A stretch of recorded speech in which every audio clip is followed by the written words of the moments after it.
Lyle Hewitson is becoming a regular guest on our GTV show, and we're quite happy about that because it's always a pleasure to talk to him, and many people value his contribution. So, good morning to you, Lyle. I hope that you are well and all went well at training this morning. Yes, good morning to all of you. Always a pleasure, as I always say, to be on the show, and I hope that I can give some insight into what looks to be a promising meeting. Yes, we're racing on Sunday, the 23rd of August, Hollywood Bets Gravel. We're on the turf, and we all know it's a recorded show. We're recording on Friday. Let's go. Lyle, you start off in the first race with number 7, Purple Moons Up for Hollywood Syndicate. Alison Wright, it is a first timer. Have you done any work on this horse? Yes, I've done a lot of work on this horse. She's actually a lovely filly. I think she does have a bit of ability. Water Winter's doing well, so obviously I'm happy about that. It does look like there's one or two smart sorts in the race, and she might just be in need of a run to sort of mentally prepare her to win. Nonetheless, she has the ability, and I'm expecting a top 4 run. Okay, in the second race, you won't have to change colours because you're riding Mbuto in the second race for Hollywood Syndicate again, another one from Alison Wright's yard. And reading between the lines from previous talk to the team, this horse is rated and can show now. Yes, he actually works really well at home, and his runs have been disappointing on what he's been doing back at the track. So we are expecting improvement. We're hoping that he can put it all together. I believe it's more of a trip he's looking for, and I'm just hoping that he brings that ability showing at track work. Okay, then we move along to the third race. In the third race, you've got Miss Caruso for Cliffy Miller. Blinkers go on. You haven't ridden this horse before, but it was a good run last time in the province. Yes, Cliffy's doing very well. It's a pleasure to ride for him.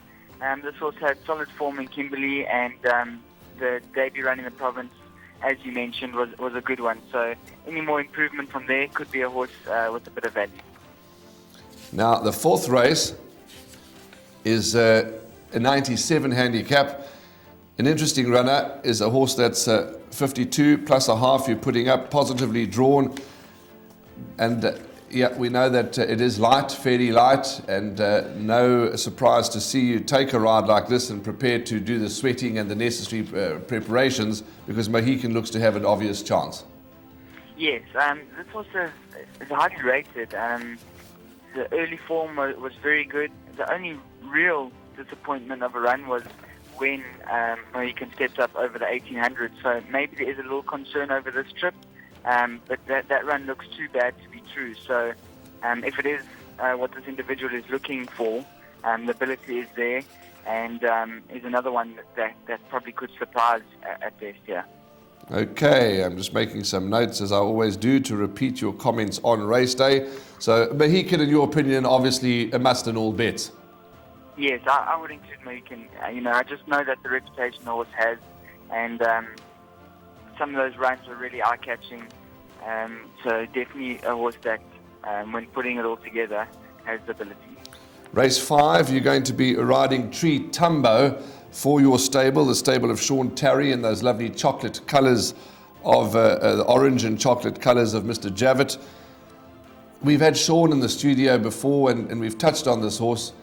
A little disappointing, but I'm not going to write him off. I think this horse is going to come back to best soon. Yes, you know what, he's just a horse that has a few niggles, so he runs, and then you've got to sort of be pampered before we can prepare him for the next one. So that's been a bit difficult. But nonetheless, if you look at his comeback run at Turfentine when he ran second, that was an awesome run to Magic School. Behind was horses like Ronnie's Candy and the likes. So it just shows he does have the ability. Had excuses for his Daily News 2000 run. And then last time, I mean, you look at ninth and you think it's a poor run, but he's beaten just over 1.5 lengths. So I think he's definitely on the upward curve again. And you know what, he does run from off ends, so the draw is not too much of a worry. I think he's a horse that you can run into the money here. Okay, so let's just make a nice note there. Money chance for Tree Tumbo in race number 5. Then we move on to the 6th race. Gosh, you've got a busy day, and of course your agent and your team have been busy, and that's good because you're here to ride, and that you're certainly doing, and you're doing it very well. The 6th race, Hampshire Grove for Tony Riverland. What can you tell us about this horse? Hampshire Grove, I'm happy with the good draw, of course. This horse has some fair form, looks competitive. Trying the mile for the first time. Got to sit on this morning. All's going well. Probably a horse to include in your trifectas and quartets, in my opinion. Okay, that's Hampshire Grove for Mary Liley, the Cummingses, and of course Tony himself. Then an interesting horse. Well, I won't say interesting horse. I'll say a horse that Graham and I quite fancy. Hollywood Syndicate again. Wonderful to be riding a lot of their horses during the day. Travelling Light. I see you've ridden this horse once for a second, but that last run I thought was a very good run and possibly a tad unlucky, this filly. Yes, she's a lovely filly. I rode her over 1,000 metres, came 6-1 as a young horse, and just touched off.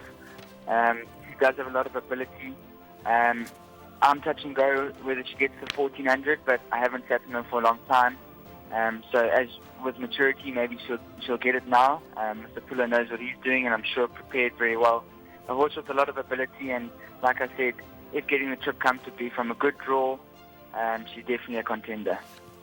That's Travelling Light. The 8th race is number 8, Final Occasion for Dennis Bosch. A horse that's never too far off the action. Yes, Final Occasion, I thought the last run showed a nice sort of return to form. And, I don't know this horse personally, but I think it's a wide open race. And I'm hoping that a good run can be expected here. Okay. Now, we all know that racing is the biggest certainty of horse racing is the uncertainty, and that's why we love it, and that's why we continually strive to do our best. Now, Andrew Harrison and I were on the podcast yesterday with Atendiwe Mgudwa, who is one of your colleagues who also does a lot of work. Captain Fontaine, we were debating about this horse. We all know that, as I said, there's no such thing as a certainty. He's an exciting horse. We're quite big on him in the podcast, but you can tell us more because we think he'll win. Yes, I have no doubt he is the best horse in the race. He's got heaps of ability and scope to still improve even more.